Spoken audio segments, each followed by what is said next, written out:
I'm on the morning tide, ushering us into the third of the morning tide. 7 minutes past 8 o'clock. A very good morning, my dear listener, wherever you are. Thank you so much for staying tuned. 0712-223385 is the SMS line, or on Facebook page, Radio Waumini 88.3 FM. As I had told you earlier, that Mwalimu Deborah will be here shortly in the third hour so that we can talk about the needs of a teacher. All right, and Mwalimu is here. How are you, Mwalimu? I'm fine, Bram. How are you? I'm very fine. Talk of keeping time.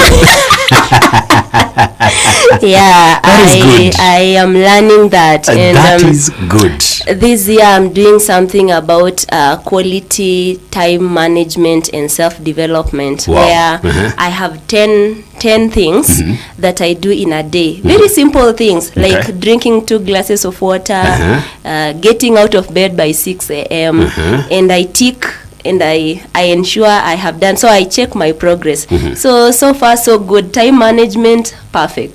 Yes. You see, and something happens to the body and the emotions when you achieve certain thing that you wanted to achieve. The endorphins, they feel good hormones. The body just feels good. Yeah. For example, there are those things that are also purpose to do in a day, and every time I go back to the house, I actually go back to what I've done and how my day was. You just feel nice that today I had targeted to do ABCD, and indeed I did it. And by the way, you don't have to do big things. Exactly. These simple things, like for me, this is weird to say on air, but there are times I struggle even with making my bed.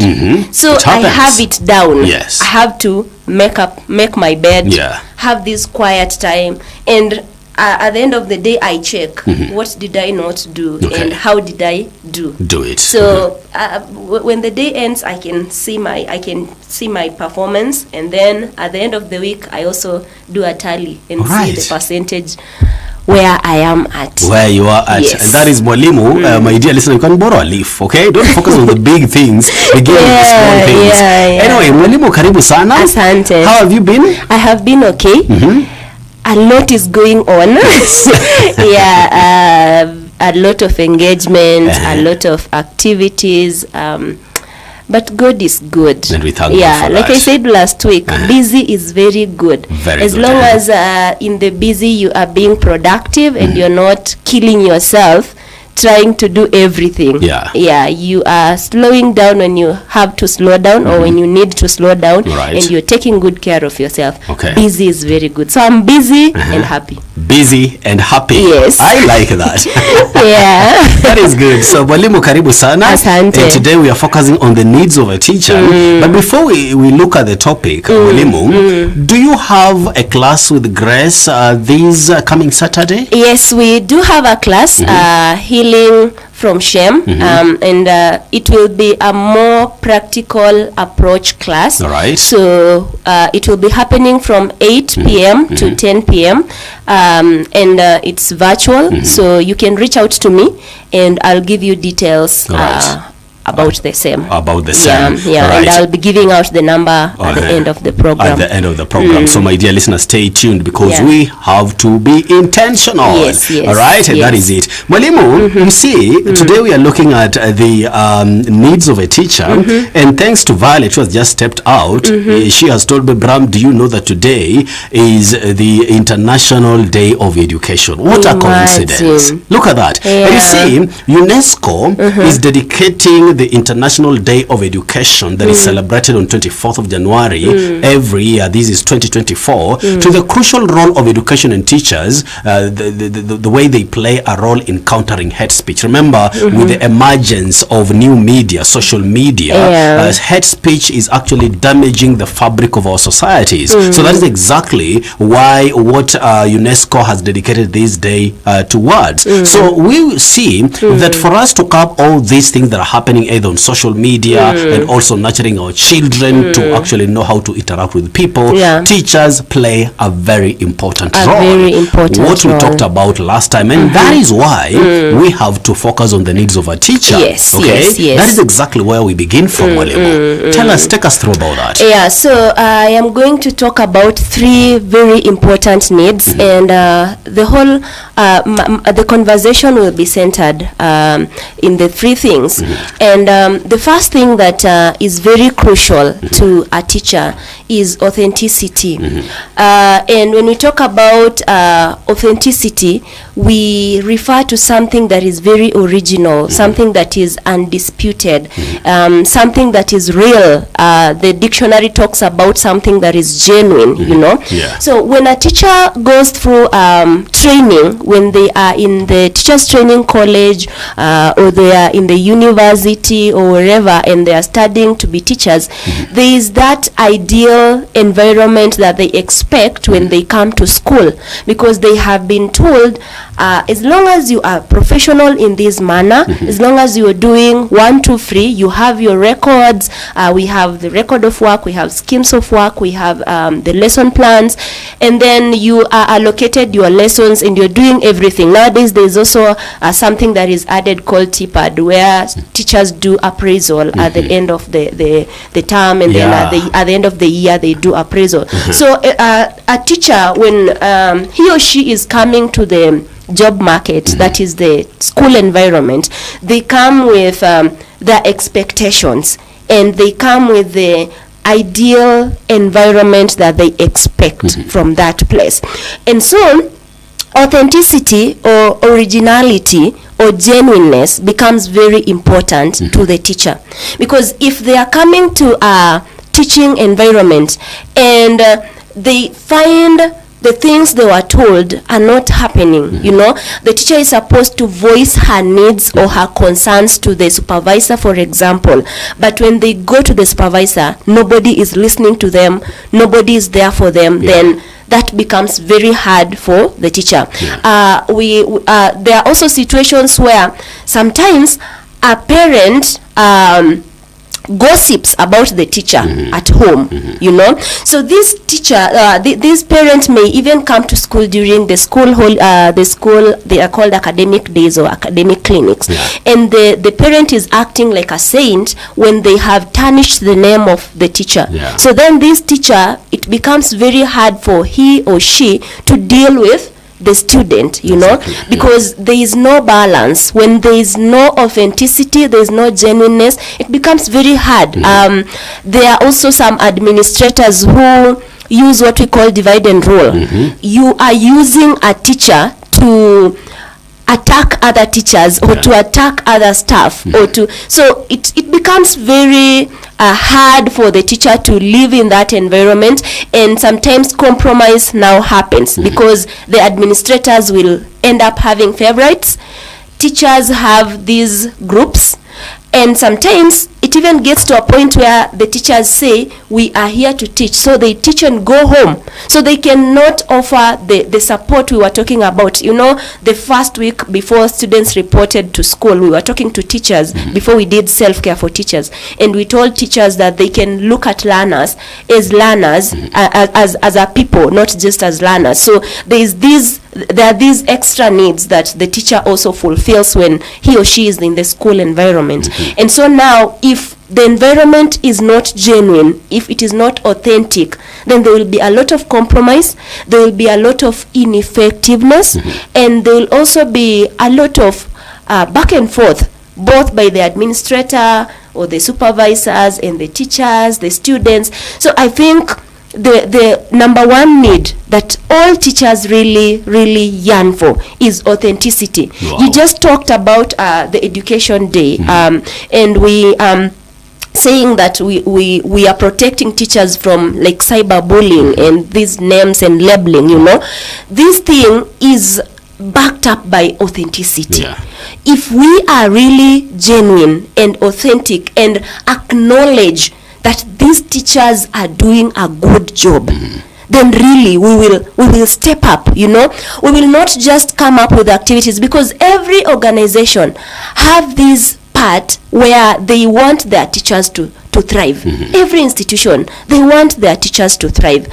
So they may even come up with team building activities. But sometimes you find teachers attend these things just as a formality, because they know if I don't show up, then something is going to happen to me. I might be, my appraisal points may be lower this year. And so they do things just because they have to do them, not because they believe in what they are doing, or they know what they are doing is the right thing to do. You know, so authenticity becomes very, very important. And I agree with you, Mwalimu, because you've just touched on something that actually was taught the other day by Professor Marcelo. You will discover that the professor told us that in every organization and institution, everybody has got their own usefulness. That's true. Now, you've hinted on what we call open biasness. Yes, you discover because some administrators, some directors of these institutions show open biasness, and the teacher understands that this director is favoring so and so without actually thinking about it, without minding about the needs of other teachers. The teachers are going to operate on a bare minimum level. They won't go an extra mile, and when they don't go an extra mile, who suffers? They are the students. The students. Now, I want to give a very practical example. Like I said, my mom is a teacher. Shout out to my mom. She's called Faiza. Yes. Mariam Ali. So my mom is a teacher, a primary school teacher, and she has been teaching for the last very many years. I think she started teaching in professionally in 2005 as a government employee. I don't know how many years those are. I was not very good at mathematics. No problem. But she has been teaching for all those years. Yes. So last week she shared with me an experience that happened. Nowadays we really connect with her, and she shares with me sometimes how her day was, and most times the frustrations that she goes through as a teacher. So she was telling me about these expectations that are just too much on her. The school had given her more lessons. So she had 32 lessons when others are having as little as 20 lessons per week. What? And it was a thing because she feels like one of the administrators was not very understanding, and he was just trying to put her down in a way. And so I talked to her again in a manner that is more objective than emotive. So I told her, you know, there are steps that we can take here, and what do you think can happen if we do this and this and this? And we brainstormed, you know. And so at the end of the day, she was able to really go and state her whatever and how things are affecting her and everything, you know. And so this other administrator came in and he kind of tried to apologize. He kind of tried to say, you know, I have been doing this and it was not right and whatever. And that is exactly what we are talking about. Are these administrators or these people who are supervising the teachers helping? Because my mom had told me, you know, I am just going to do the bare minimum. The 30 lessons that I have, I will just do. I go, I teach mathematics, I give one sum, it is done, I mark a few books and I go, because she was telling me she has to mark 170 books every day. Even as she teaches, you know, she introduces new content and she is marking 170 books. So she was telling me she's just going to do bare minimum. What you were just talking about. If we do not create that authentic environment where teachers can really air out their issues. Exactly. They'll just come to school because they have to come to school. And that is where most teachers are. And I have to commend you that you actually held space for your mom to speak it out. Yes. Most teachers don't have people who can hold space for them to actually voice that which is inside of them. And as you are giving that example of your mom, there is something that has come to my mind. You see, there is what we call guilt. Yes. Right? Most teachers know that I'm being overwhelmed, but again they are facing the fear of, if I voice it, I might be thrown out of the institution. You see, sometimes the choice that are best for us leave us with the most guilt. Right. How can teachers deal with the guilt part? You know, you work through it professionally. All right. Work through it professionally. Please do not gaslight yourself.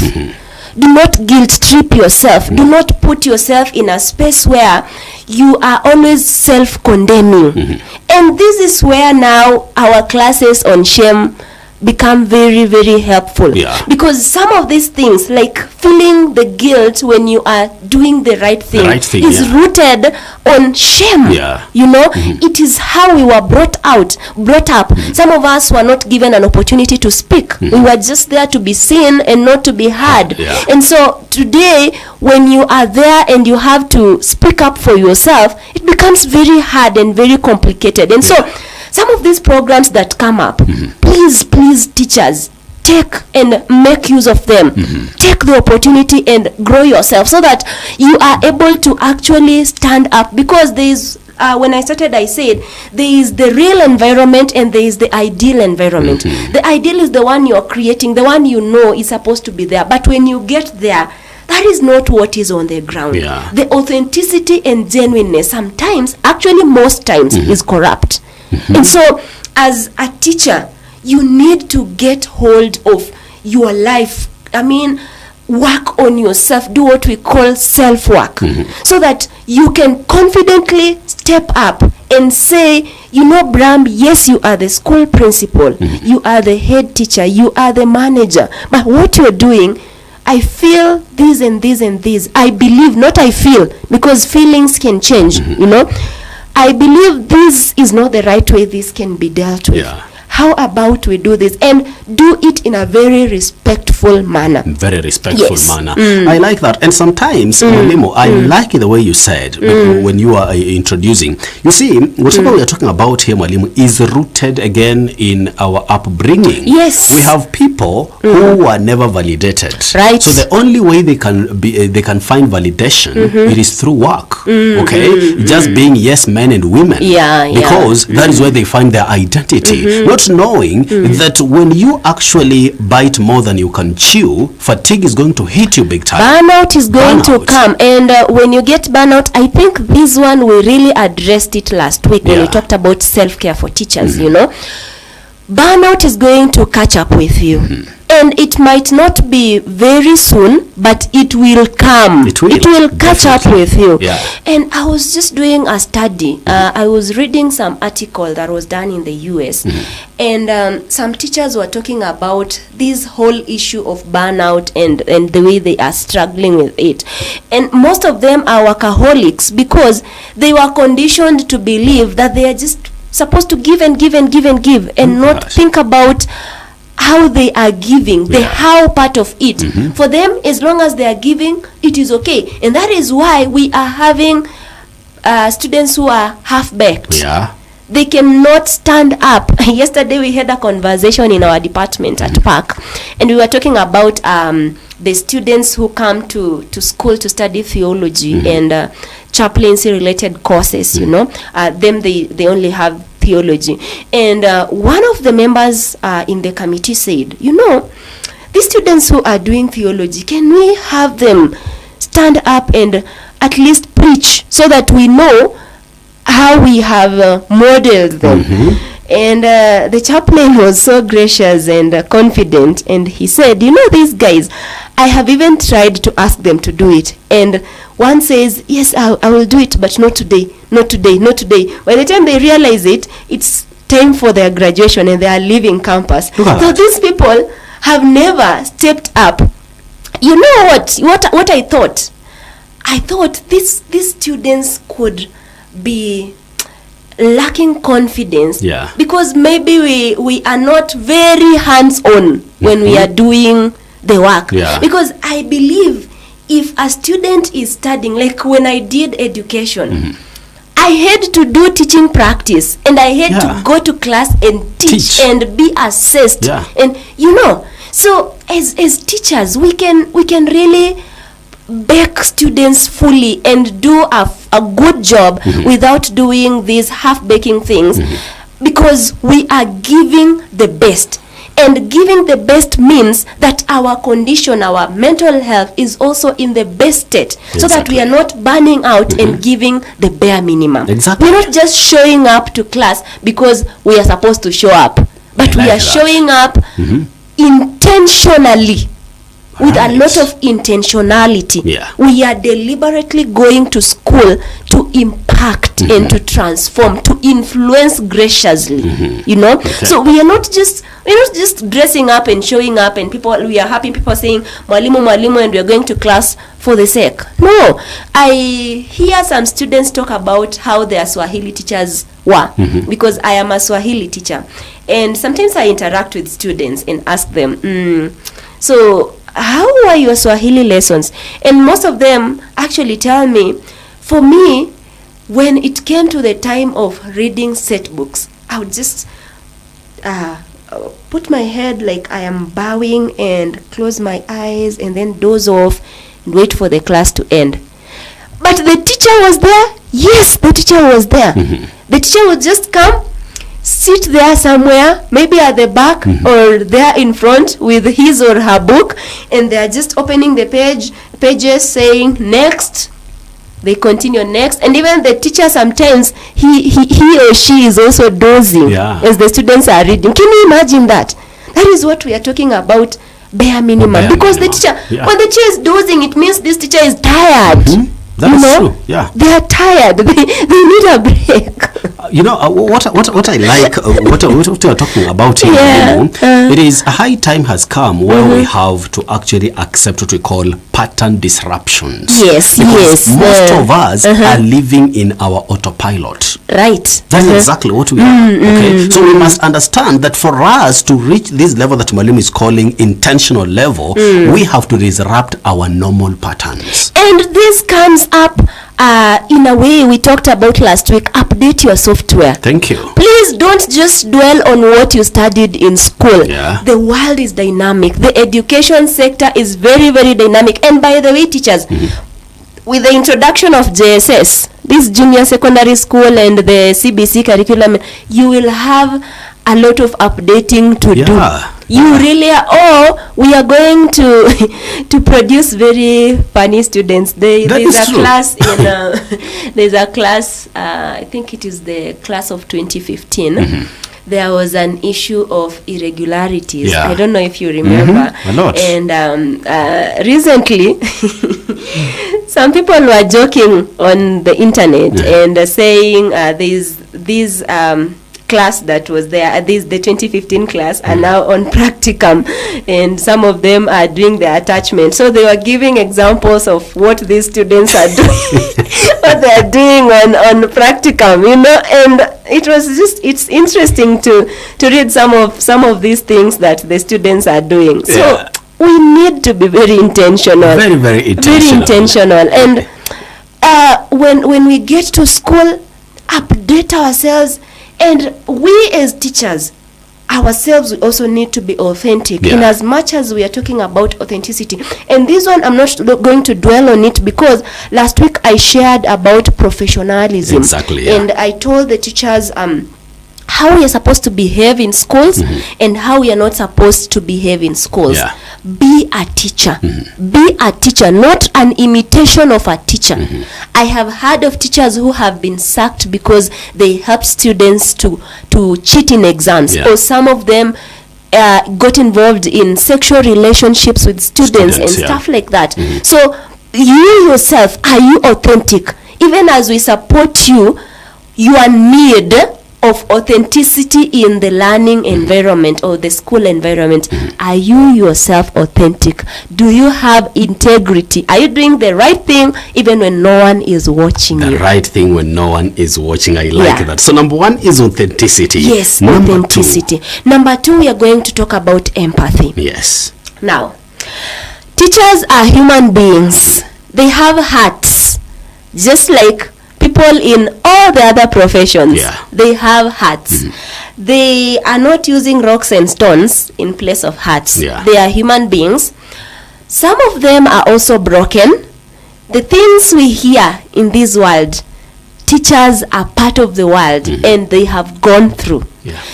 The circumstances we struggle with, teachers are human beings and they are struggling with those things, or they were struggling, or they are trying to come out of those things. So teachers are human beings. That is the bottom line. I want to start with that foundation. And so when we say that teachers are human beings, then it means teachers also need somebody to hold space for them, and to stand up for them and to defend them. I don't know if, Bram, you watched a clip of a principal in one of the schools who was chased last week. That is why I was going to give an example. This principal had a Form 4 class last year, and the students didn't perform very well. And so the village and the students ganged up. Students and villagers, the parents and whoever and whatever, came up and they literally frog marched the teacher out of the school compound. And they were shouting and calling him names and screaming and yelling at him, and they chased him.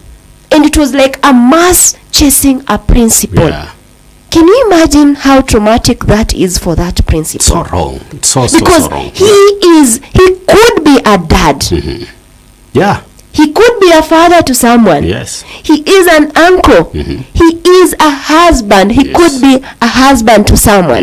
You know, he has a family. He has people who look up to him. And by the way, teachers do not just have the responsibilities of coming to school, teaching, and going home. Some of them are actually priests. I remember when I was in Cardinal Otunga Girls, one of the priests, he was called Father Oyo. He was a teacher, a professional high school teacher. And actually there's a time he was promoted to, I think, an AEO or something. I don't remember very well. And so they have a life outside the school environment. Can you imagine if you are frog marching somebody like Father Oyo, who people respect from church, and you're doing that to him? It is so wrong. Teachers have a community at home. They have these people who are looking up to them. Akienda mahali, he is a chairman of something. He is a representative of this thing. Maybe if they are active in church, they are chairpersons in this and this environment. You know, they have positions out here. So when we do things like what was done to that principal in that school, it is so wrong. Teachers need people to hold space for them. Teachers need people to step up and be compassionate to them, to understand them too. When teachers mess up, for example, it is not a time for people to laugh at them and mock them. And sometimes I envy doctors. Do you know doctors protect each other so much? Yes, they do. Even lawyers. There was a case of this quack lawyer. And the case is still pending in court. It came up and then just disappeared. You know.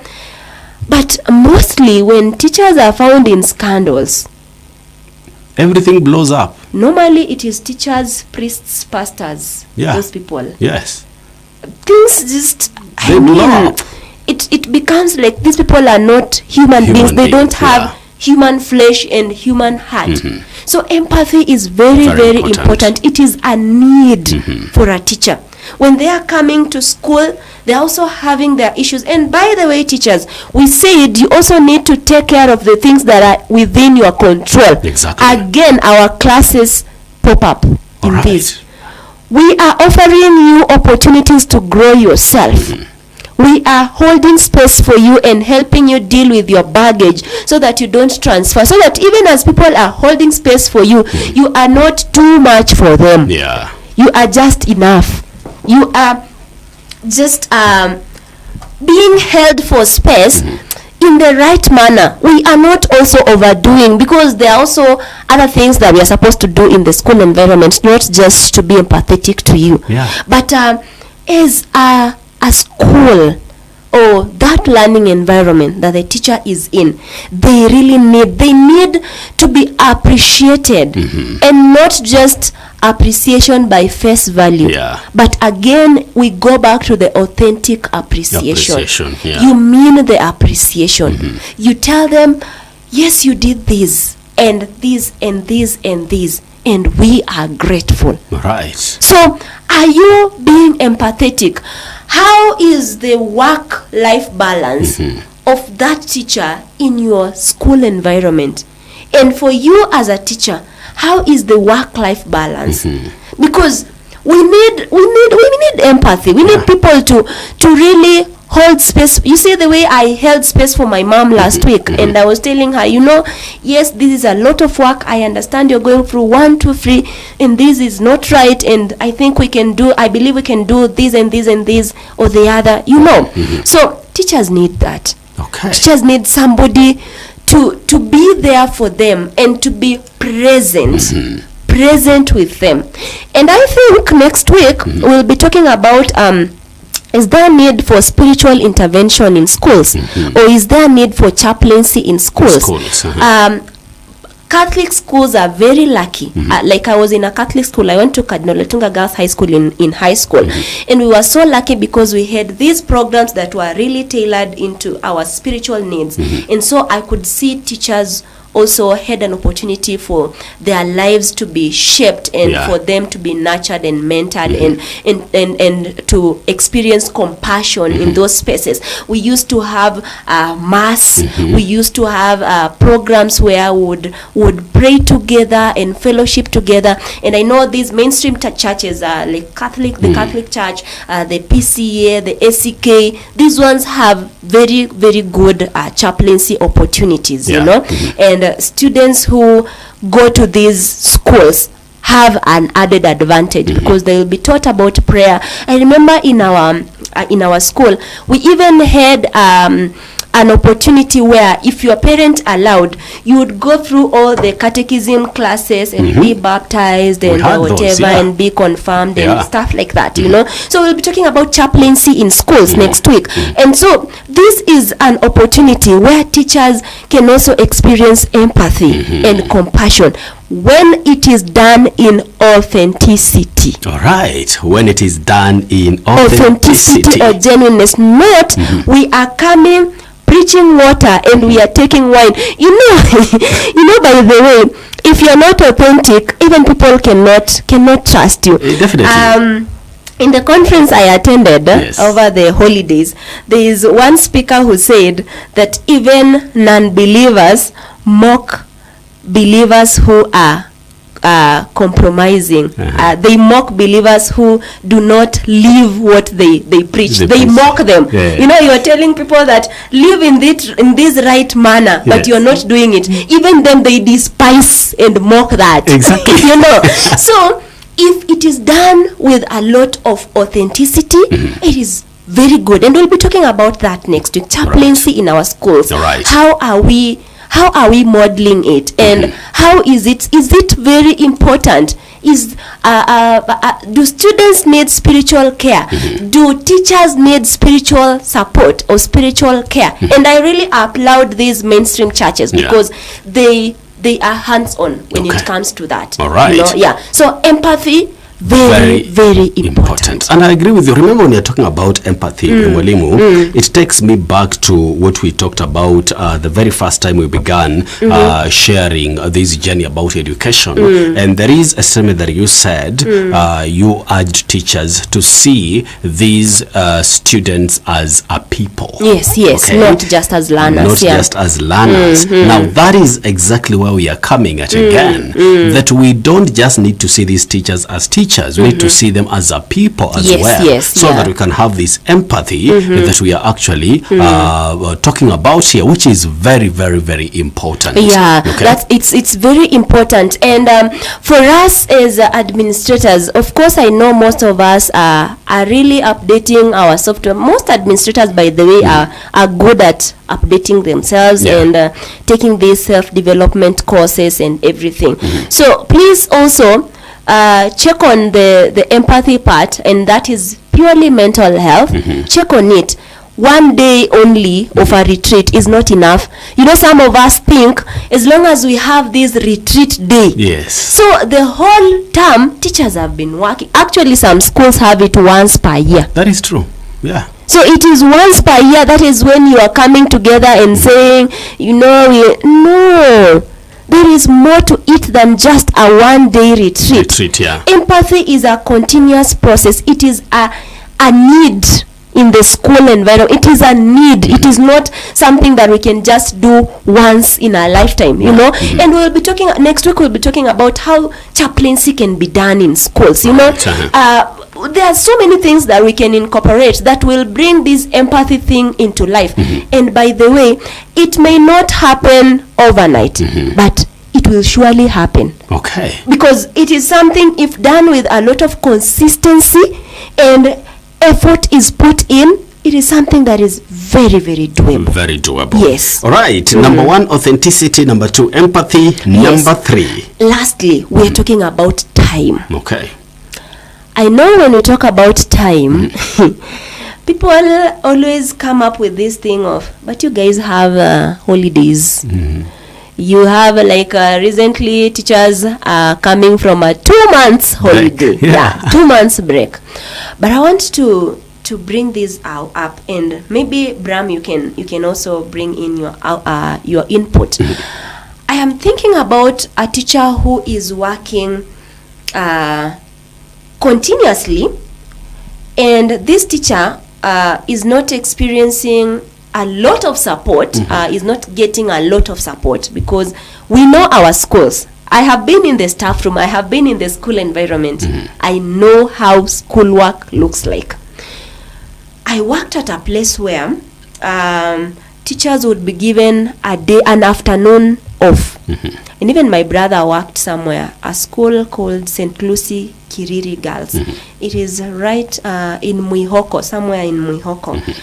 And it's a Catholic school that really values this time for refreshment and giving teachers a space for them to re-energize and rejuvenate themselves and rebuild themselves and replenish their energy, you know.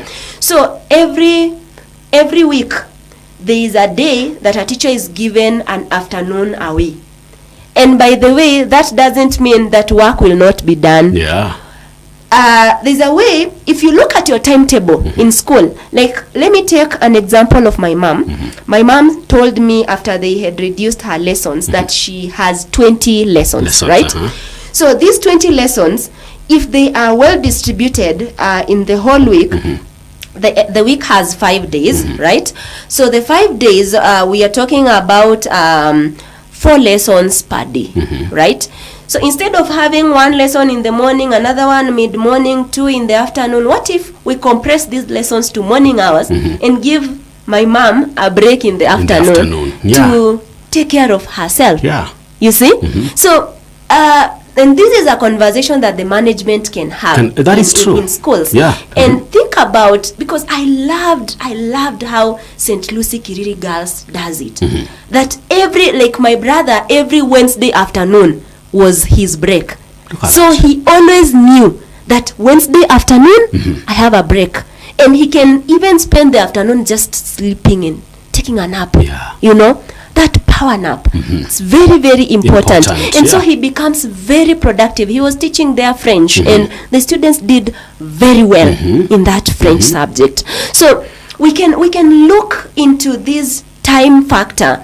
So in as much as we are saying teachers have this long break, when they are working these in these 3 months, the in between, even if it is 1 afternoon in a month, we can start there. Exactly. Yeah. Because teachers need time. We have so many things that they have so many things that they are doing, and if we gave them even just 2 hours of, you are not at work, and this doesn't include weekends. And by the way, when I talk about including weekends, I know there are schools where teachers work from Monday to Monday. That is true. Yes. You are 24 hours on duty. And by the way, especially these schools where teachers live on the compound. These ones, the boarding schools, which have teachers' quarters. Yes, you'll find yourself on really duty. Overwork. Yes. And sometimes the principal will just call you and tell you, I need you to check this student for me. You know, they don't know that is a moment you are having for yourself. And I have seen teachers even leave their houses and go to school to check on something at 11 p.m. Yeah. Something something that is not an emergency. You know, which is so wrong. Yeah. And that is why it goes back. It takes us back to what we are talking about here. You'll find some teachers are just operating on the bare minimum level. Okay, there is no need of them going an extra mile, because either way they'll be called on duty, right, from Sunday to Sunday. Okay, and I agree with you. That break is very, very essential. Let us not just look at teachers from the perspective kwamba that they are always having a break, maybe April, August and December. No, they are human beings and they need to rejuvenate, which is very, very important. Very important. And I agree with you. Okay, how I wish people could listen this or what you're talking about, Mwalimu, so that we can implement. Teachers and we don't teachers really, we don't need a lot of time. We don't need a lot of it. Imagine if you just gave a teacher even 1 hour, they will appreciate. Instead of telling them you will leave school at 5, tell them today you can leave at 4. Yes. So from 4 to the following day, you have a break. Yeah. You can give that last hour, because some days you'll find a teacher has finished their lessons even before lunchtime. So if it is before lunchtime, why not give them an hour ukombele? Even if it's 30 minutes, you can start there. And then build it slowly by slowly by slowly, and all of you supporting each other, not having this one. And of course teachers also need to be very professional. If this is the day that you have a break, you don't disappear in the morning when your break starts at 1 p.m. or 2 p.m. So professionalism comes in, but time is very, very important for a teacher. I was listening to something, and again it's a survey that was done in the US again, and the teachers were saying that we know you talk about our mental health, we know you are there to support us and all these things, but we really need time. And I think this teacher who was the teacher who was helping with the survey said there's a time they brought an assistant teacher to her classroom. She is a kindergarten teacher. So I don't remember her name. Okay, her name is very hard, a very hard English name.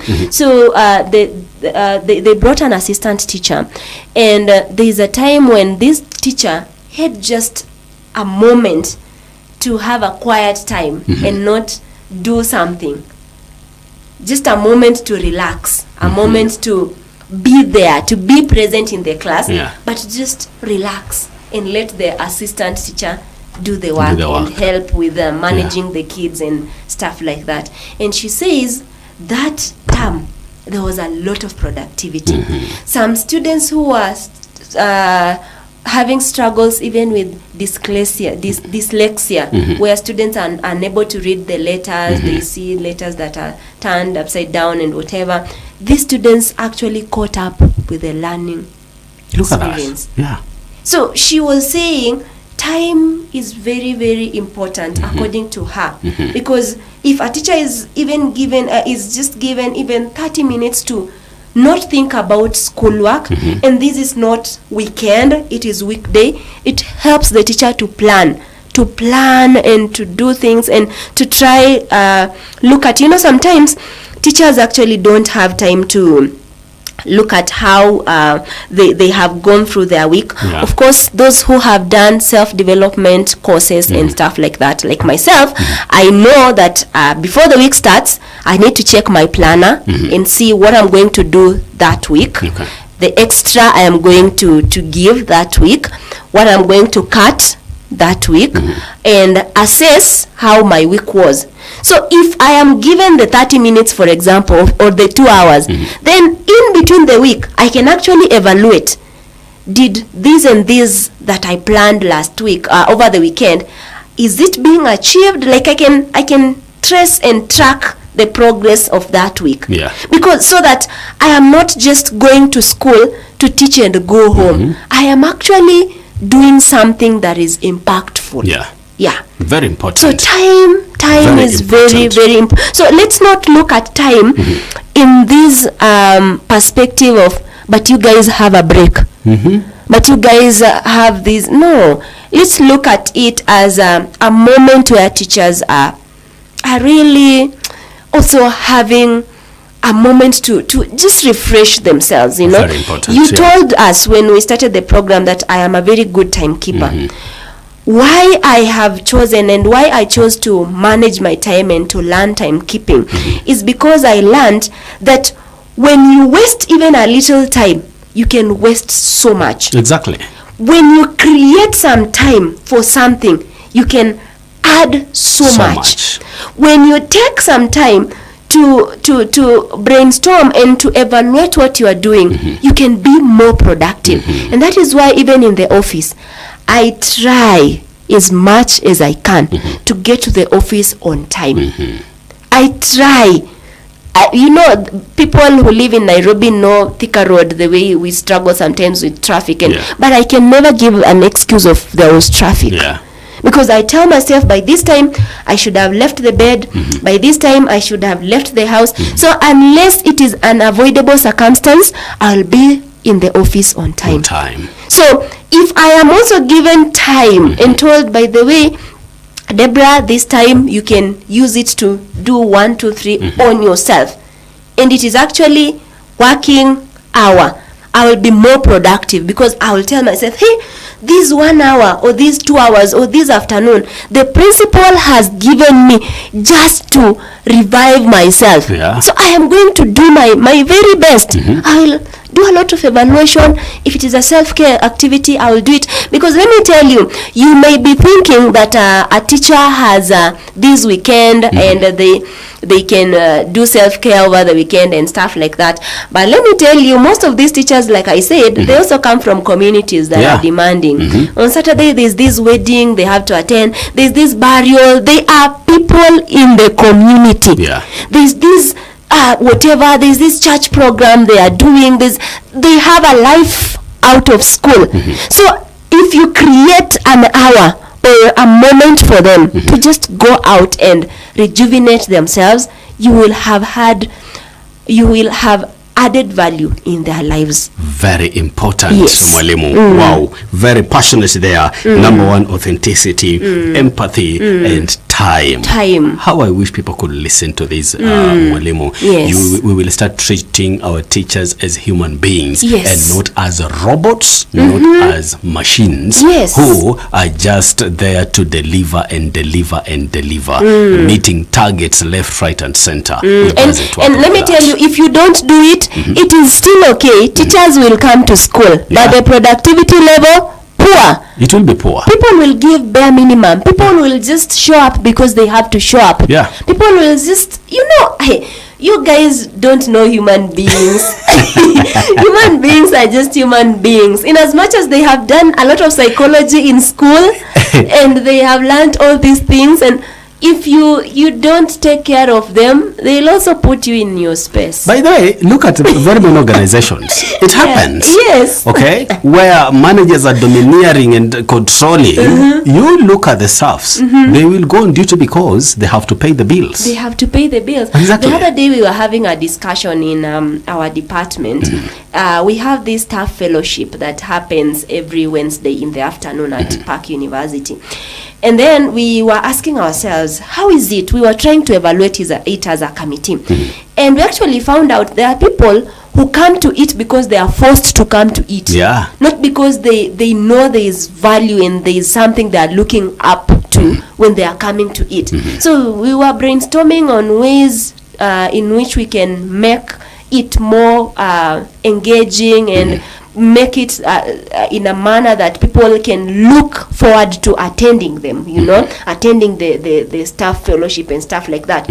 So if you don't do it to the teachers, it is still okay. They will show up to work because they have to show up to work. Exactly. If they don't show up to work, their appraisal points go down, and also they may be sacked. And some of you are very controlling. You write to the TSC and even transfer them to remote places where they will struggle, and you will punish them and whatever. So let us all have a lot of intentionality. Mwalimu. A lot of intent, because when we are intentional, we'll be authentic. We'll not just say things for the sake of saying them. Exactly. When we are intentional, we will be empathetic and mean the empathy. Yes. And be compassionate and mean it. When we are intentional, we will create time. And by the way, we may think that there is so much that has to go on, and the school will not die when you give the teacher an afternoon away. It is not going to die. No. I like that. It is not going to die. It is for the benefit of the students. Yes. Okay? Let us value our teachers. Let us treat them as a people, not just as machines. Mwalimu, our time is actually up, but I'll give you a minute to actually remind our listener about the coming the coming class on Saturday, about SHEM and why they need to attend that class and how they can do that. Yes, this is not for teachers only, because I know I have spoken as a teacher and people may be thinking this is a teacher. No, it is not for teachers. It is for everyone. The young people, the older people, the middle, whatever. You are free to attend this program. Right. It is basically healing from shame, and shame is not a big thing that you went through. It is the little things, like even living through poverty, being that firstborn and having to take responsibilities, being parentified earlier. You know, there's so much that could have affected you. Even this boss who is always nagging and putting you down. This child who is making you feel like you are not a good enough parent. So shame is in all these dimensions, and we are going to talk about practical steps to healing from this shame. What can we do? So you need to get in touch. This is the number to call or to WhatsApp or to SMS. 0701 469644. 0701 469644. The charges are only 750 Kenya shillings. Please invest in yourself. You can jumpstart the year by investing in yourself. And at least you'll have something for self-development. That is the challenge I always throw to people. The best investment you can do is in yourself. And this is the time Mwalimu together with Grace, they are giving you. Thank you so much, Mwalimu. There is a message here. I like the way teacher is putting the words. You're from Wema. Thank you so much, Mwalimu, for those candid words that you put across. Very, very informative. Dear listener, remember this class about SHEM, Deborah and Grace will be... I think we need to clarify that Grace is a professional therapist. Exactly. Yes, a professional therapist, marriage counselor, all those things, trauma counselor. Grace is up to the task to do that, by the way. She's still away, though. Those who are wondering, where is Grace? She's away, and Mwalimu is here. Sitting in for Grace, who's away.